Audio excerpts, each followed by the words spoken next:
వాళ్ళ పొట్ట కొట్టి సంపాదించుకుంటా ఉన్నారు అధికారులు. ఇట్లున్నది ఇక కలెక్టర్ల ముచ్చట కూడా ఇట్లున్నది. కొంతమంది ఉంటారు కదా చేయల పైన లెక్క పెట్టుకునేటోళ్ళు, మంచిగా పనిచేసేటోళ్ళు. మిగతా వాళ్ళ సంగతి ఏందని చూసుకోండి. పట్టుబడినప్పుడే తెలుస్తుంది. మస్తు మాటలు మాట్లాడతారు.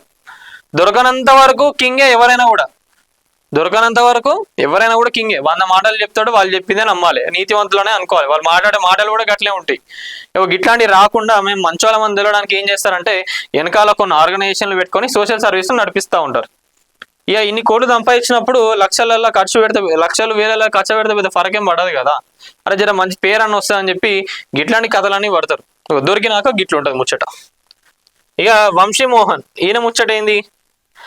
Deputy collector Medchal Malkajgiri. ఇది మొన్న జరిగిన ముచ్చటనే. ఇదంతా కూడా వివాదాస్పద ప్రభుత్వ భూముల అక్రమాల రిజిస్ట్రేషన్లు. ఈయన అక్రమాస్తులు వచ్చేసి మొత్తం 100 కోట్లకు పైగా. గిది ముచ్చట గిట్లున్నది. ఇదంతా కూడా దీనికి సంబంధించి మంచిగా కవర్ చేసిండ్రు.